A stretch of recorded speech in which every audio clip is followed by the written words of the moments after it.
Now let's look at this interaction from the perspective of the verbal game. The specific words, what she said, what it means, what I can read into it, why I said the specific things I did, that sort of thing. All right, let's have a look. You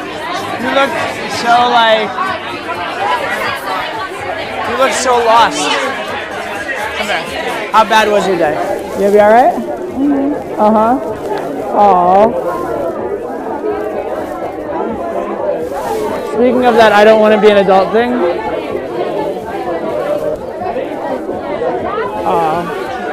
How are you? All right. You what? You're cool? Yeah, it's cool. Yeah, no, I just like that. I was like, hey, sent an email to like the company and like, well, you know, we had to let that one go, but it was a good run. So it's cool. I don't know. And then they're all like, good decision. I'm like, yeah, no. If anyone else wants to start doing that, so I'm not the bad guy, let me know. I don't know. Everything's fine. Let's drink. What's up? How are you? How are you? I'm good. How was your day? I thought that was you talking. You were kind of talking into your person. I wasn't sure. Good though. Relaxing. Compared to yours, I'm sure. It's okay. My days are like this probably every day, so I don't know. Alright. Where do you want to stay here? Yeah, we can have a drink here and then go from there. Why not? I mean, we're here, so. Oh. Yeah? Yeah. Come on. Let's, what do you like?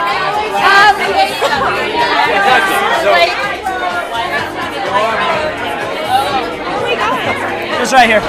Do you think you order here or here? Or am I have to go around? Come on,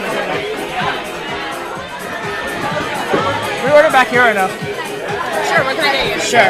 What do you want? Tequila, seltzer, a couple limes. Thanks. I'll take a berry vodka soda. I should have a raspberry vodka soda. I should have a tab open too. I'm really happy we got to hang out. Yeah. Sorry. It's all good. I get more normal, probably just after the weeks, I guess. Saturdays would be really good. Okay. Well, normal's fine, but just don't ever be boring, you know. Just don't cross the normal threshold into the boring range. That's what you want to avoid. I'm getting up early tomorrow, dude. I'm going riding. You should come to the mountain. What? Yeah, right. What? I said you're gonna go snowboarding with me tomorrow. Oh, I didn't know. I didn't know I was still invited. You are. 1 second. Sure. Yes.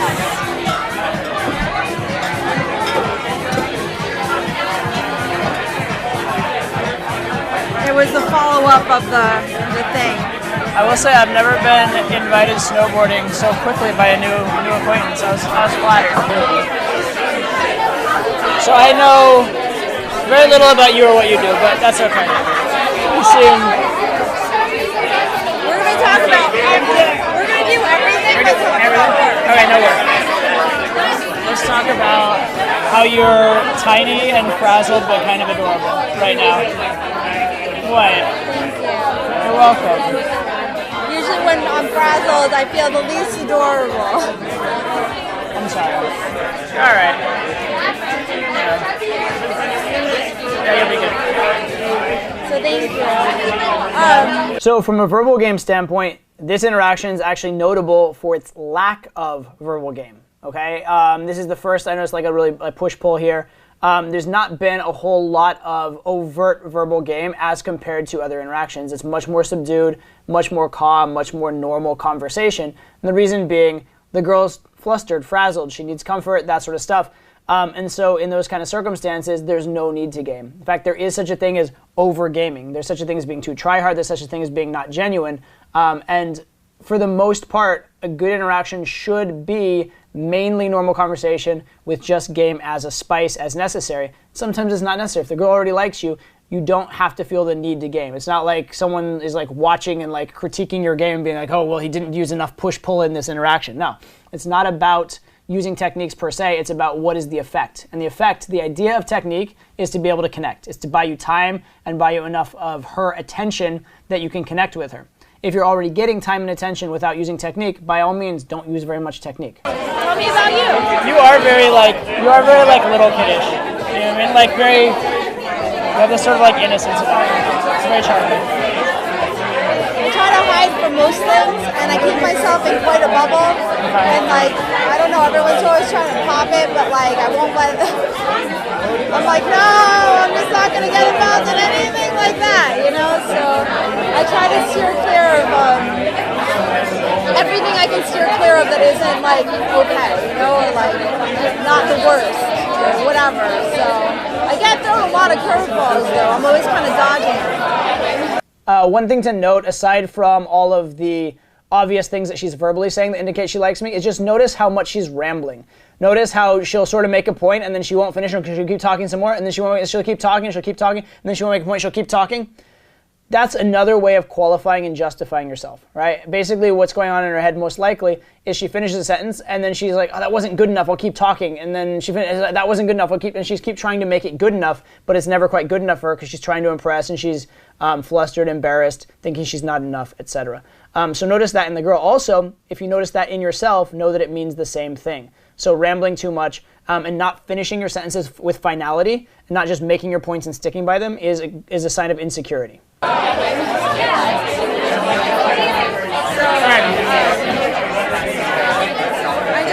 Are you still dealing with texts and emails? I just want to make sure that like. No, it's fine. I just want to make. I would much rather, if there's something that's on your mind, get it handled and then like give me your full attention instead of like being sporadic. It's fine. No, I'll put my phone away completely. That, you know, I'll be honest, the irony is that I really actually don't work on Fridays. Like, I do everything I can possibly do to not work on Fridays. But today was like a special day where like shit hit the fan, and I just knew based on all the things that I was like, well, it's just not gonna work out this Friday, but we're gonna try it again for next week. So anyway, tell me about you. So I have never had a Friday like that because I don't work for anybody. So like I'm the boss. So if I want to take Friday off, I take Friday off. But I have my own different issues and stresses, I suppose. I love this zipper. I'm avoiding all temptation to unzip it. I don't know, from Colorado originally, traveled essentially for the last 15 years. Now I live in New York, and I kind of love everything. What are you the boss of? What am I the boss of?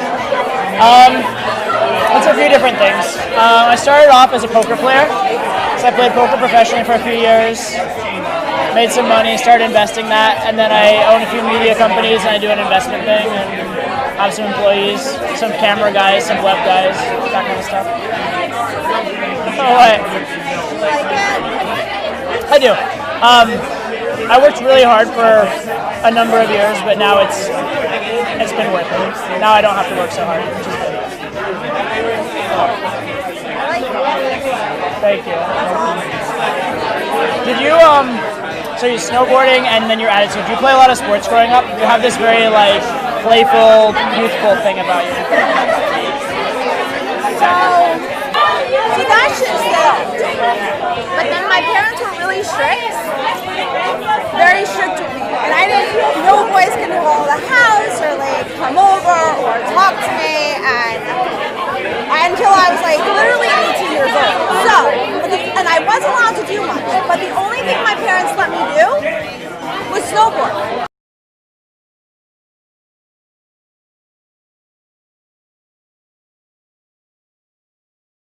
Like when I would go to school and hang out with my girlfriends or we would do anything, they would always talk about a lot of nonsense, you know, like boys and this person cheated on that person and that girl is that, and I was like, all I heard was noise, a lot of noise, and I was like, I don't know what your guys are talking about. I'm just gonna go I don't know. I'm gonna go, you know, like fuck that. Yeah, I don't want to hear about it. This sounds like silliness. So I got like a mentality of like, none of what you're talking about matters. Like, let's just have a good time, you know, and be in the moment instead of like whatever that is. So I don't know. And my friends are cool, but I mean, most people it's hard to get them to wrap their brain around like that is strong. Get people to wrap their brain around like I don't know, like just having fun, you know what I mean? Like I don't know, everyone's so caught up in everything. So when I have time and like on the weekends when I'm with my friends, I always come up with new games to play. Pretty much. You are absolutely adorable, just so you know. Not that this was like the absolute cleverest line or something brilliant or whatever, but I just want to make the point that, again, conversation isn't logical. You can interrupt threads and you can go in different directions. So she just went off on this long tirade of logical and biographical and all over the place. And I don't really want to get mired in that because it's kind of like, meh, right? It's not really progressing things. I'll listen. I care, you know, to listen and find out about her, but I don't really have a response to that. I don't have anything to add to that conversational topic, but I want to continue the conversation. I want to make sure, you know, things go smoothly. So I just interrupt, and a lot of times, and this is the point I'm going to make, a lot of times if you don't know what to say, interrupt with something that is a show of intent or something that progresses the conversation forward. Because as long as the conversation is good, there's nothing stopping you from moving it forward. So rather than introduce some random conversation topic, like a conversation topic is dead, it's done, there's nothing on the table, rather than introduce something random, why not introduce something that moves it forward, right? Why not? So a mini cold read works, push-pulls work, statements of intent work, something along the lines of commenting on something in her attire that you can use to escalate physically works. But again, when there's a conversational vacuum, you have to fill it with something. Fill it with something actually productive rather than with small talk. Really? Yeah, really, you are. We have video. Okay. So are you going to stay put and live here? Does she live here? I don't know. I like the city a lot. And there's a lot of reasons for me to be here. I also like to travel. So, I mean, like I've lived here for almost a year, but I spent about half of that traveling. So, might continue. Something like that. Why? You have this I literally, I can't read your expressions at all. I don't know. Yeah? I'm just asking questions and then processing them and then, you know, thinking of outcomes to them. Yeah? Pretty much. Don't start planning too far ahead just yet, but you are adorable. This is something that I guess could go in the women inside her head sort of layer of analysis, or it could go in the verbal game layer of analysis. And it's also something I've been kind of hinting at throughout all of these breakdowns, but it's something I haven't made quite so explicit. And here's the technique. The technique is she says something and there's a literal meaning and then there's the actual meaning. There's a literal meaning and then there's the emotional meaning underlying it, or what she's actually saying by it. And so the technique here is call out the actual meaning. Right? And I've done this many, many times, but I haven't told it to you as an explicit technique, right? It's something you can very much do. And I've said it under various guises. I've said bring the emotional to logical, things like that. But the technique on a verbal level is that. She says something, the meaning is this, you don't respond to what she said, you respond to the meaning, or even you repeat back to her the meaning or call out the meaning. But it's a way of sort of unraveling and unveiling the emotional level of the conversation. I'm not playing ahead at all. I'm just asking questions so I know what there is a planning ahead of anything. I don't know.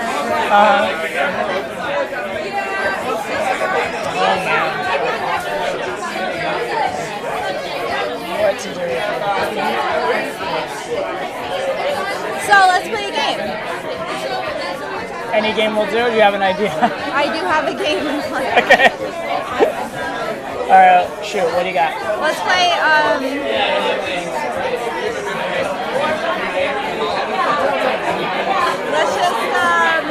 Let's play Would You Rather. Would you rather? All right. So I'm guessing by the name 2 alternatives, and you have to pick. Yeah. Oh boy. Do you want to get us started so I can tell what kind of tone this game's gonna take? Okay. All right. Would you rather get your arm bit off by a shark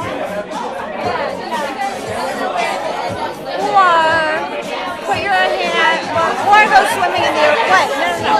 Your arm got bit off by a shark or be blind? Arm. For sure. Ideally my left, but you know, either way. Wait, ideally. Ideally. Alright, I'm good on that. Yeah? Yeah, for sure. Wow. Alright, your turn. They have to be horrible? No, mine only aren't. I don't know why. They're just terrible questions. I haven't really evaluated as to how I came up with so many bad ones, but they're all very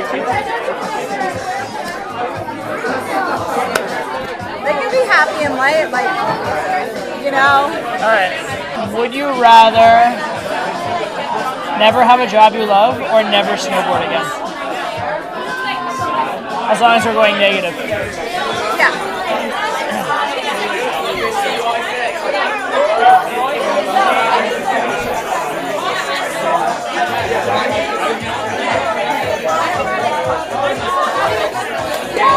Oh, you know what I did? I'd probably just pick a job I like.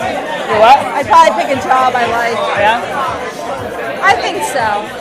Yeah, I definitely think so. Especially after today. Absolutely. Absolutely. Hands fucking down. I'm so going with that. If you talk about today, I'm officially always from now on going to do something to take your mind off it. Okay? I like that. Do I have your permission? For sure. If you say job, today, work, anything like that, I have permission to be like, Lisa, we don't talk about that right now. Okay. Deal. Fair? I like it. That's awesome. Okay. I don't really know what to call that other than the do I have permission technique. But what you're doing essentially is you're getting compliance. Basically, you're asking permission to do something if she does something. And there's a lot of things that they'll allow you to do conditionally that they wouldn't allow you to do otherwise. So for example, if they're doing something silly or dorky or something that's like, that they'd rather not be doing, whatever, you say like, okay, from now on, if you do that, I'm doing this, okay, agreed? And because it's conditional, they'll agree to it, they'll allow it as a possibility. And then if they ever do it, you can joke around, kid, you can even do it. But even if it never comes up again, the fact that they agreed to it conditionally kind of means that they might agree to it unconditionally too. It allows for the possibility. It means that's a realm that you're in. So it's another one of these great ways to break through a resistance barrier because it's in the hypothetical, it seems safe, and so they kind of allow it kind of through the defensive shields. I have to give you credit. I don't think that you'll be boring. That's something I think I can guarantee with you. Have you had an issue with boring? Yes. Tell me more. A lot of people bore me. A lot of people don't think for themselves, don't know who they are. They do all the things their parents told them, all the things their teachers told them. I don't like those kind of people. Okay. There's this, I think it's a Jack Kerouac quote, but it says the only people for me are the mad ones. The ones with crazy passion and crazy desire and crazy ambition that are a little all over the place. I don't know how the quote goes. You could look it up. But yeah, I like that phrase. The only people for me are the mad ones. Okay. Yeah. It's my first criteria. Don't be boring. I think you achieved the first criteria. There's some other criteria we're gonna work on, but I think the first criteria, you're good. All right. I like that there's a checklist, and I'm fucking killing it. So, you're done with your drink already, sir. Take your time. I have a little left here. What were you drinking? Raspberry vodka and soda. Very, very girly. That's hilarious. What are you, tequila and what? Or just Seltzer tequila? water. Tequila. Okay.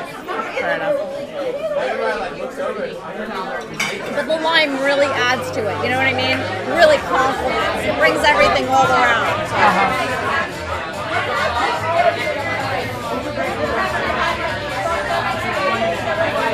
You're a very interesting conundrum this season.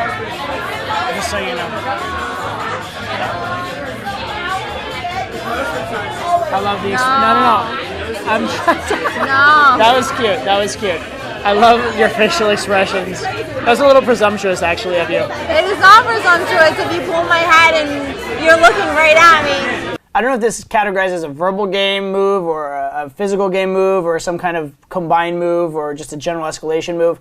But essentially, what I'm doing when I escalate is I'm trying for something, but I'm trying in small increments. If there's resistance to it, if it doesn't work out, then I'm backing off immediately. And ideally, I'm mentioning or rejecting the action or disavowing the action before they resist it. So do you notice here how I said no before she actually said anything or had a big resistance? Because I noticed the slight resistance beforehand. And that's what helps me get out of it. Like, no, you're crazy. You're so silly, right? Whereas if they actually said no first or they actually rejected it first, now I'm backpedaling, I'm backtracking. But there's a great value in communication and in game in particular to being the first one with an idea or the first one to hit on a topic. So if you pull away from a kiss first, you're the one who pulled away, even if she was about to pull away a fraction of a second later. If you say, I'm not going to sleep with you tonight, even if she was about to say it a minute later or 10 seconds later, you said it first, you're the one who said it, you're the one who brought up the objection. If you get rejected on a kiss and go, no, you're so silly, before she goes, no, we can't kiss, then you're the one who's a step ahead and you're in a better position. So it's important to be paying attention, it's important to be calibrating as you go, and it's important that the little things that you can get resistance on be subtle enough that you have that ability to pull away if things go wrong. And you bring it to your face that I would think that anything differently. I mean, seriously. I appreciate that. I appreciate that's what's on your mind. That's very presumptuous. Uh-huh. You are a very interesting individual. I will give you that for sure. All right. That said, you're either one of the most unique or one of the most strange people I've ever met. I'm not quite sure. Well, which is kind of what I was going to tell you, but then, I don't know. oh my God. Oh, what? I'm unique, Yeah? I guess. You also have, like, tiny hands. How tall are you? I'm Little. no. How tall are you? You're relatively little. Like 5'3", 5'4", something like that. Okay, I like that. Like that? How tall are you? I like that. How tall are you for real? 5'2", 5'1", 5'0"? How tall are you? I like your number better. Yeah? Yeah. 4'11". I mean, like, we can keep going. I know you're not that short. So this isn't a verbal technique so much as a verbal observation. And what I'm going to encourage you to do here is notice anything unusual. Right? In this case, it's unusual that the girl's so weird about telling her height. Now, that isn't necessarily a point in itself, but whenever you uncover something unusual, ask yourself why. Right? So uncover the unusual thing, ask yourself why, and that's going to give you a very good insight into what's going on. Right? Because if you have a model of the girl in your head and you're proceeding with the model of the girl, like you have an idea who she is, you have an idea of your escalation, anything that's not unusual probably plays in your favor. It probably is helping things move along because it's along the same path that you're already planning. Anytime something's unusual or surprising to you, it's an indication of a change of path or a change in your assessment of the person, which might lead to a later change of path. So anytime you're surprised, anytime something's unusual to you, that's what you want to pay attention to, and then you want to ask yourself why. If you're doing that constantly, you're usually going to be a step ahead. You're usually going to know how to adjust. You're usually going to see obstacles before they come up, and you're usually going to have a very, very good idea of the girl's blueprint. So notice things that you find unusual and ask yourself why. Are you like 5'1", 5'2"? I mean, like, really, it's just a number, right? I mean, really, are we really going to go in that route? I mean, You're pretty tall. I'm pretty tall. You're pretty tall. You're not pretty tall. Are you kidding? Okay, if you say so. Yeah, you're huge. How tall are you? Like 5'9", Right, like you're that. like I'm not a- like super tall. I'm like normal, Yeah, average. you're like small. I'm like small. That's what she said. It was very disappointing. Small dude. It's terrible. You're a little guy.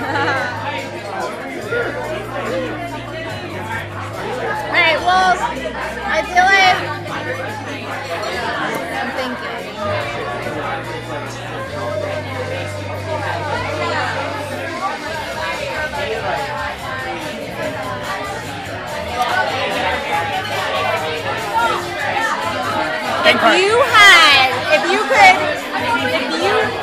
had the choice of only eating bananas for the entire rest of your life or having your hand cut off, what would you pick?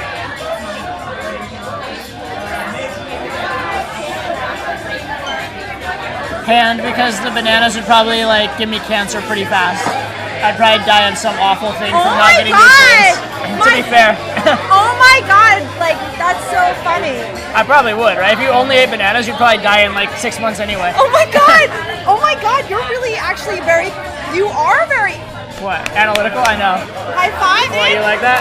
Oh my god. I'll tell you. I play this game with my friends, like whatever. And we have this thing where we have a Jenga set, right? You know Jenga? Right. So like on a Jenga set, like when you move a piece, right? Everybody takes the piece and they write the question down, and then when they move the piece, someone else has to answer the question. Okay. I usually put dares on there just to fuck with everybody. Like when they pick up, they have to make a dance move or something stupid or whatever. But I definitely put a couple of those questions in, That was really I put in. And everybody kept going bananas right around, right? Because I was like, yo, well, I'll need my other hand to open a fucking banana, right? So my girlfriend Bella, though, after several times of answering it one way, she was all like, you know what, fuck that, I'd be dead if I ate bananas. But it took her we've been playing this game now for the last 2 weeks. So that pops up here and there. And what fucks with answers. But she's the first one to be like, no, because I'll be dead from malnutrition. So I'm going to change that now. But you fucking, you are the first person I've met so far out of a group of very intelligent Polish people. And I mean that.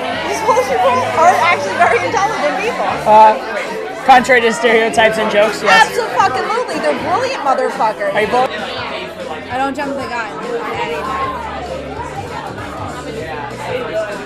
That's enough. That's a lot from a little, but yes. So couldn't date till you're 18. How old were you when you had your first kiss? I don't know, I guess 17. By the way, feel free to massage my hands as much as you want. It feels great. I'm totally on board with this. 17. Okay. You violated your parents' rules and got kissed against their principles. You naughty, naughty girl. Gas, I think it was smart of them, considering how shitty my first boyfriend turned out anyway. Really? It happened. You have bad taste in men. I don't know what that says about me. I'm always holding out, hoping there's just one good one. So right here, I actually just fished for a compliment. That's pretty interesting. That's not something I would do normally. I don't think it's even standard good game. But in this case, this girl is so excited and so insecure and so in need of comfort over value that for once I'm actually sort of just kind of self-deprecating for real to get her to reaffirm me or to get her to jump in and give me a positive or whatever. Or even if she doesn't, I don't even care because the value gap is so big that I don't mind even doing some things that lower my value a little bit. That's unusual. I normally wouldn't do this. I'm a huge anti-fan of self-deprecating. I hate it in general. And even it's never necessary. It's not necessary to self-deprecate here or whatever. But I just want to point out that everything is a gray area. Even if I say I almost never self-deprecate, well, I just did for once, right? I fished for a compliment, which is a low-value behavior. But, whatever. In this case, it isn't the biggest deal. It is calibrated to her. It makes sense in the context. What, Just one? Kind of. I think there are thousands of good ones, but it's about finding the one who's good with you. A lot of people,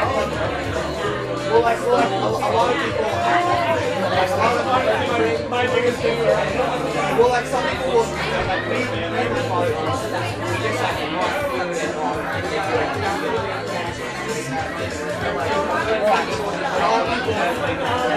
Oh my gosh, so...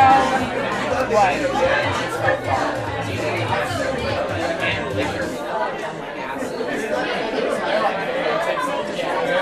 You were saying?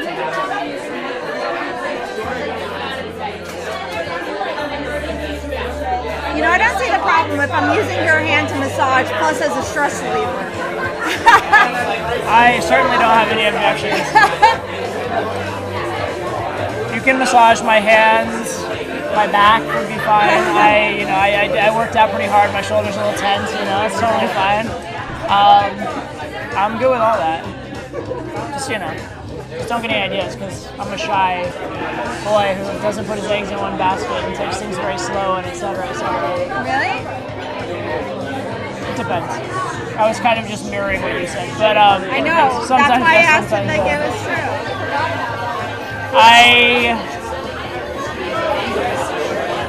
I take a bit of a similar but different tact than you. So. You know what I would like to do with you? I'd like to play a game of foosball with you. Okay. To be fair, what I just said there, that I was mirroring what you said.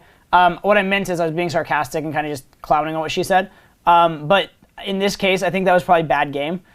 Just because I don't need more value. I don't need to tease her. It's just silly, and it's a lack of genuineness. So in this case, it just doesn't make sense. I think it's kind of a silly move overall.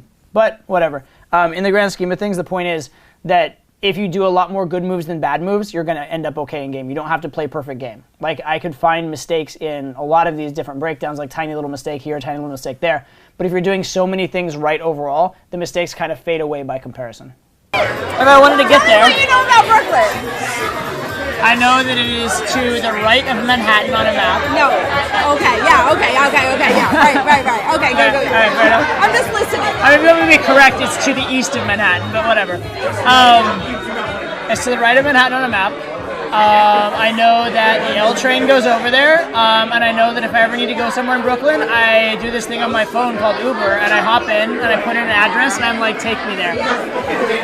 That's what I know about Brooklyn. What's it like being you? Fuck, man. What? You know I was mad at you when I was coming here. Why? Because I couldn't find parking, and and I hate the West Side more than anything in the world, so I was cursing you out. Like, after I was looking for a spot, I'm like, how the fuck did I end up on the West Side? Like, how did that even happen? I was really mad at you. Tell me how much you hate me. I was only mad at you. No, like, specific. Tell me how much you hate me. Be like, Todd, I fucking hate you, you're an asshole, you're terrible. Tell me how much. This is a technique I definitely use, and I haven't pointed out so far, and this is the repeat after me technique, right? You tell the girl to say something, and it can be for a lot of different reasons. You can have, like, repeat after me, Todd, I think you're really cool, and I'm sorry I said that. Todd, I think you're really cool, and I'm sorry I forgot your name.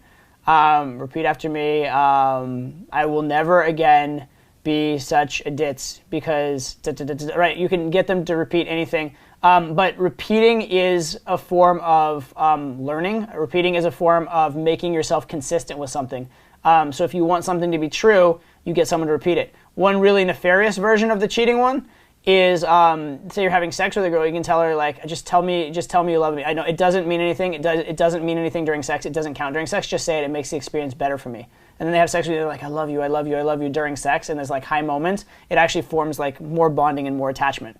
But there's a lot of uses for this, like, say what I say, repeat after me. It's a great tool for getting compliance, getting consistency, again, making emotional things logical, et cetera, et cetera. And I haven't used it a lot in many of these instances, but this is a really, really good tool. It's also good for calming someone down and persuading someone through a negative frame to a neutral frame and maybe even to a positive frame. It was only at the moment because I had such a long day, and I was like, you know what, I had such a bad day. Like, how am I going to the West Side where I hate? I was like so mad at you. So mad. And the parking around here is bullshit. I'm so sorry to put you through the harrowing experience of dating me. Are you hating every minute? You kind of like me. I do. I don't know anything about you.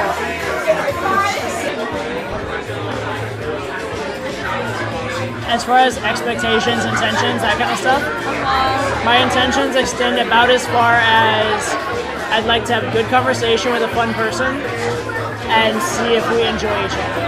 Is that fair? Okay. And I don't necessarily intend on anybody putting rings on anybody's fingers like next week. I also don't intend on anything necessarily happening if anybody's not ready for it, anything like that. But so this is a technique you're going to see a lot of for the rest of this interaction, and it's called monologuing. And what I'm basically doing is I'm stating my entire view on the matter, saying, well, I believe this, but also there's this, and you should consider this, and the fact of the matter is I feel this, and to be fair, blah, blah, blah, this, and this, and this, and this, and I actually was thinking this, and this, and that, right? So I just monologue and ramble all the different elements of my argument. And again, the idea here is that an incomplete argument has a lot of holes in it. A complete argument does not have as many holes in it. And also, if you're going to argue against something that someone's been saying for, a minute straight, it's hard to even like point out point by point what issues you have with it. So you kind of have to accept some of it. So it has this sneaking one past the goalie effect of everything isn't necessarily disputed, but also on top of that, it has a more complete argument being presented, and so they can't, hit on the logical holes, et cetera, et cetera. It also seems more spontaneous in a way, the fact that you rambled, and like a little more genuine in a weird way. I was kind of the opinion that I think you're interesting and fun, and I would like to continue talking to you and getting to know you, and hopefully you think the same about me. And beyond that, let's just enjoy the process and figure it out from there. Is that fair? I've made this comment in one of the other breakdowns kind of, because I mentioned, I say, does that make sense? A lot. The other one I'll say that's similar is that fair? And the reason I say that at the end of something is to get compliance. It's also to assess where I'm at, is to assess their level of agreement and how much argument I need at times, right? So I wouldn't want to, like, if I have a whole bunch of complex points I want to say back to back to back, or if there's a sequence of escalations that all kind of depend on the previous one, something like that, each step of the way, I don't want to just assume that they're on board. I want to confirm slightly with, does that make sense, or is that fair? Something like that. When they say, yeah, it makes sense, yeah, that's fair, yeah, I get it. Or if they say, yeah, I totally agree, that kind of stuff, it tells you you're in a good spot and you can go on to the next escalation. Because remember, rather than one big escalation, we're always breaking things down into smaller increments. So it's good to be able to just briefly confirm that each increment is a yes before you go forward, because it's going to keep you from miscalibrating, it's going to keep you from making social errors. We're both young, fun, attractive people, and that's wonderful. But hopefully also we enjoy just hanging out and engaging with each other. Let's just do that and not worry about what the next step is until we get to the next step. Kind of in the spirit of your whole, let's not be too grown up and responsible, and let's just like be kids and enjoy things kind of a thing. Let's do that tonight. You and me, let's just be kids, enjoy each other's company.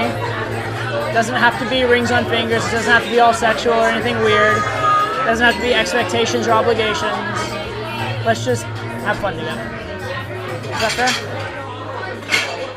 You okay with that? Okay? Yeah. Alright, can you like take a breath and be okay? Yeah? Yeah. Okay. Yeah. Yeah? So what do you want to do? Huh? So what do you want to do? I think maybe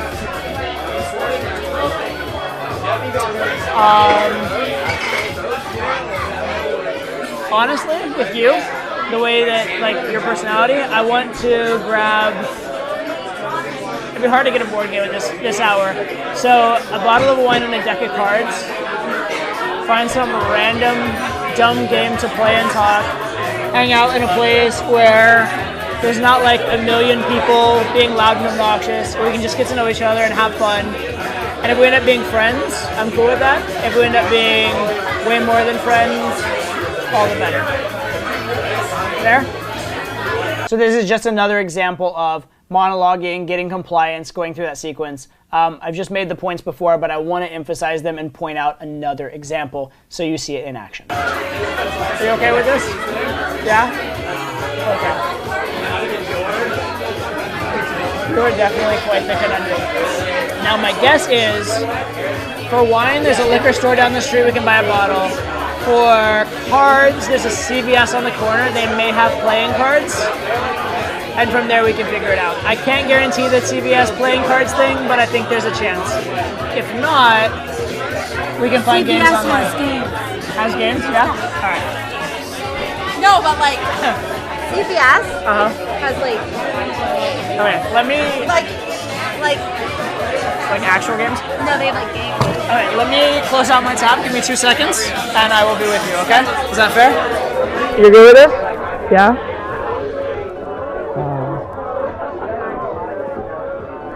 I don't know why. I feel like possessing, protecting, and taking advantage of you all at once. I can't even quite decide.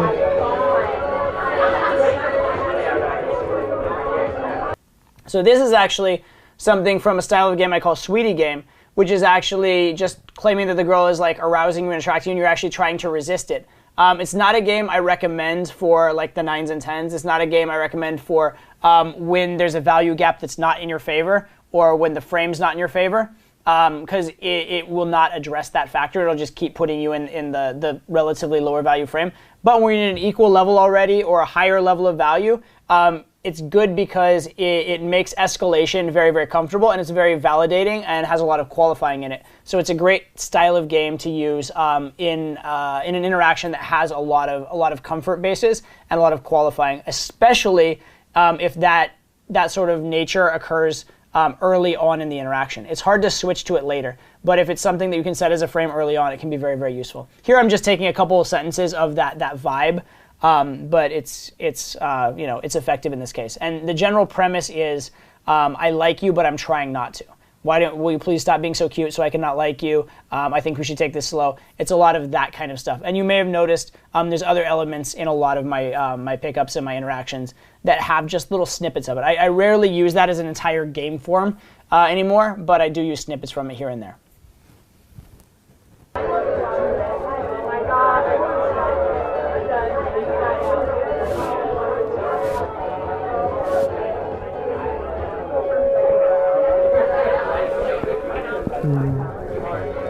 I will need to close out my tab at some point, though.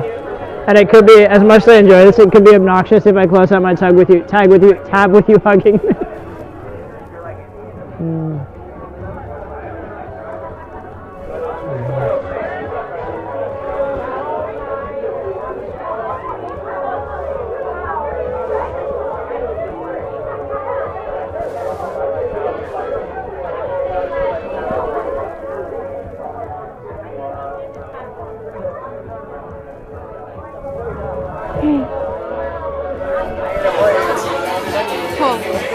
Yeah? You good with this? The CVS is like real games. I mean, that's right. We'll figure it out. I'm sure we'll find something. Okay. Sound good? Yeah. You might just be fun. We're not. We're not. I mean, we're playing games. Like, I'm not. We're not. Like, I'm not. What did I tell you about it?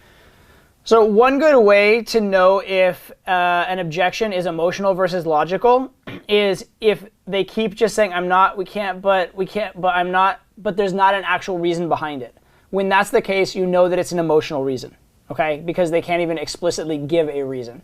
And so then the next question is it due to value or comfort? In this case, you'd say comfort, and so now you know how to handle it. Build more comfort, reassure her, and you're good to go. If the objection or the reason why there's a problem is clearly definable and she can explicitly state it in a very direct way, then it probably is an actual factor in the outside world and it's something you may have to problem solve logically. But this hesitation and inability to spit out what the real problem is a good indicator that it's an emotional problem, not a logical one. It's fine if we're just friends. It's fine. Well, it's not like I want to be friends with you. You know what I mean? I know. I just want to, I just don't want to jump the gun on things. I'm not I don't want that. If that's, I just can't do that, because it's not a thing that I do. I'll promise you 2 things, okay? I'll make you 2 promises right now. What? Promise number 1 is that whatever we do should be enjoyable to both of us, and if it's ever not, then we should stop doing it. Well, that's promise number 1. Promise number 2. No, I want to be clear, if you actually have intentions of hanging out with me and being in my life, then I'm not, I don't want to just hook up with you or do anything like that right now. I want to just hang out and, not, or wait and hang out again next time. Like, I don't want to be, like, I think things take a minute, and there are steps, and... Okay, so pause. I appreciate that, and I'm glad that you find me attractive and you're thinking me that way. I appreciate that. I am fine with things taking however long they need to take, okay? I'm not one to, like, impose, like, a blanket rule on everything, but yes, I'm not also one to just, get sexually involved with someone that I barely know. So this is pretty interesting because I'm actually opposing her frame and I don't need to, right? I could just go along with what she said and say, like, yeah, I totally agree. I'm fine with it. Let's go, and just go with her. And that would actually make it easier to pull. And so you could make an argument that that's the right move. And if you made that argument, I certainly wouldn't argue against you too strongly. What I have noticed, though, in general, though, is if you pull under the wrong premise or pull under the wrong frame, then you're going to come up against resistance later on. So you haven't actually dealt with the problem, you've just pushed it back, right? And it's still going to come up later oftentimes. So if you can get over the obstacle in a way that sets you up well for the future obstacle and the next obstacle and next obstacle afterwards, there is value in that, even if it makes getting over the current obstacle a little harder. So here, by maintaining an open frame and maintaining a frame that if something does happen, it's not the worst thing in the world, I'm avoiding bigger objections later, right? So if I went under the premise of, yeah, definitely nothing's going to happen, it's fine, I promise, then if any escalation does happen, it's a massive breach of trust and it's a problem. Whereas here, if I deal with it in the moment, yes, I do risk the pull, or at least I risk slowing down the pull, but if and when the pull happens, it's under a much better premise and all the later steps will happen better. So it is a trade-off, but I am a big fan of maintaining your frame in general, especially if you care about not just that day, but if you're going to build a relationship with a girl, then it tremendously matters, because starting the relationship off under the right frame is like everything. If you start off under the wrong frame and try and switch it, that's going to be massively problematic.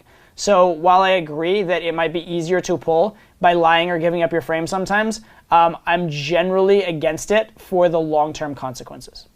I'm pretty selective in terms of that, so I need to get to know you as well. Is that fair? Like, I'm not just gonna jump into bed with you just like randomly either. It doesn't need to be fast or slow, or I'm not about a specific time period, but I do need to know you.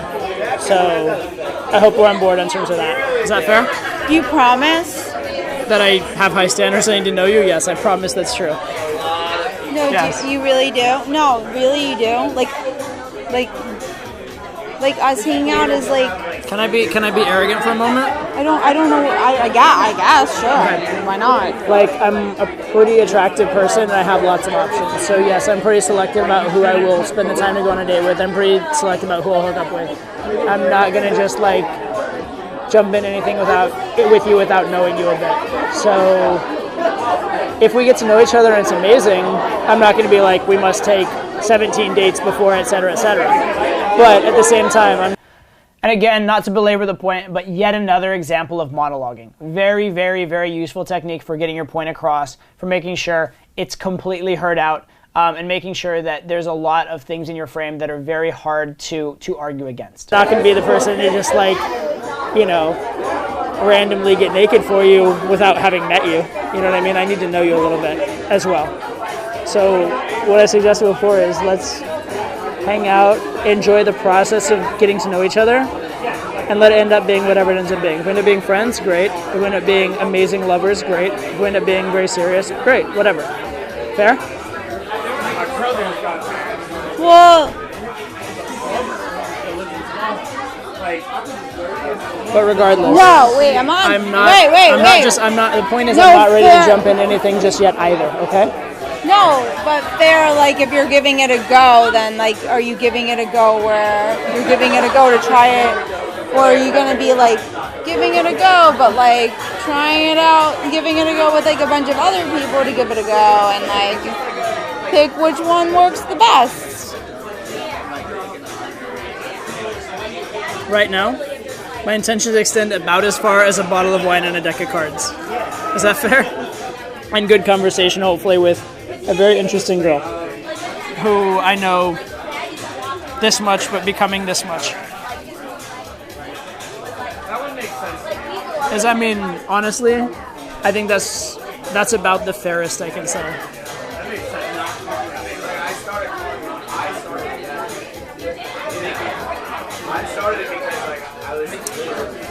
So if you're on board to get to know me better, I'm definitely on board to get to know you better and find out if this girl is as cool as I think she is. I'm definitely very, very, very into that. But only if you're into it. If you are not into getting to know me better, then I'm not going to force you.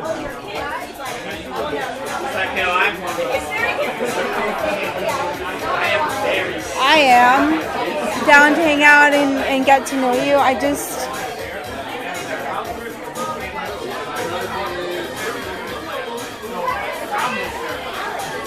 I'm just exhausted right now. I'm so fucking tired, and I live in Brooklyn, and I still have to go there and like go to bed there, and I really want to go snowboarding tomorrow, and in all honesty, I want to go to snowboarding tomorrow. I know you can't go, but I need to do this for me because I'm having a week, and I got to get out of here. I really need to get out of here, and I just, I don't not want to hang out with you. It's just that it's after 10 and I'm so tired and... Can I ask you a point-blank question? Yeah. Are you nervous about hanging out with me? No, I'm just like, we're going to hang out till I don't know what time, and then I still have to drive back to Brooklyn, and I'm exhausted. Like, I don't want to drink more wine, or it's just so much right now. Like, I had a hard day, and it's not a you thing. It's just like how it happened, which wasn't for, I didn't even know it was going to happen. It got thrown at me, and everything that happened today was thrown at me, and it was hard and long, and I'm so tired, and the only thing I looked forward to every day of this shitty week was literally going snowboarding tomorrow. And if I go home late tonight, or I'm never gonna get there, and it's like the only thing that I want. And I like you, and I want to get to know you, but like my sanity, I really need it right now. You know? I really need some fucking sanity right now, and it's not a you thing. It's like I need it really badly. Okay, so let's do this. We'll get the wine on the cards. We're not opening the wine yet because if you decide you want to leave, I don't want to get you more intoxicated to where you can't drive.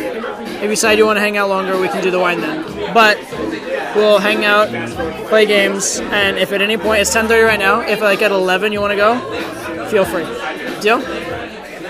And I will, no harm, no foul. I'll totally see you next week after you've had your snowboarding time and are relaxed and can come hang out, and you won't worry that like I have terrible, awful intentions to like use and abuse your virtue as a woman or something like that. Fair? Honestly, we can go somewhere quieter that is not fucking here, which is kind of tiring because it's so fucking loud. We can have one more drink and chill, and then I'm gonna leave. But this right now, it's loud and it brings more exhaustion. So it's too much right now to do the whole hard wine thing. Like, sure, I'm just kind of. I agree. Shot. I agree. Grab your jacket. I'll take some.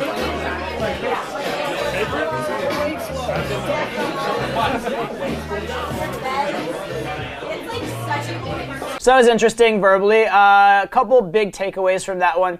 First of all, less is more in terms of value sometimes. You don't always have to pump a ton of value.